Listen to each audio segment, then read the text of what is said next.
அன்புக்குரியவர்களே, இன்று மனிதன் தன்னை அறியாமலே ஒரு விஷயத்தை தனக்குள்ளே வருவித்துக் கொள்ளுகிறான்.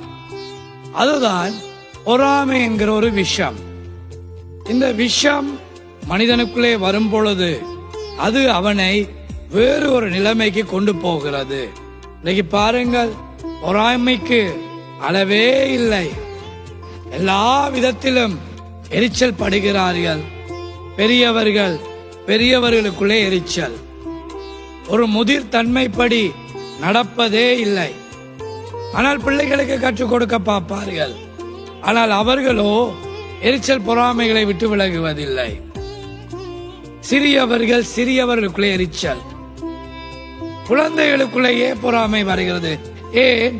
அவைகள் பெற்றோரை பார்க்கிறது, அவருடைய நடவடிக்கைகளை பார்க்கிறது. பெரியவர்கள் சிறியவர்களிலே எரிச்சல் படுகிறார்கள்.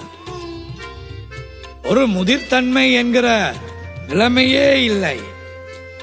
சிறியவர்கள் தங்கள் வயதுகளை எண்ணாமல் பெரியவர்களோடு பொறாமைப்படுகிறார்கள். பொறாமைப்படும் பொழுது சிலர் நேரடியாக முகத்திலே காட்டுவார்கள், முகத்தை சுளிப்பார்கள். சிலர் நேராகவே வாயை அசைத்து போட்டு போவார்கள். சிலர் முதல்ல சிரித்துவிட்டு பின்பு அந்த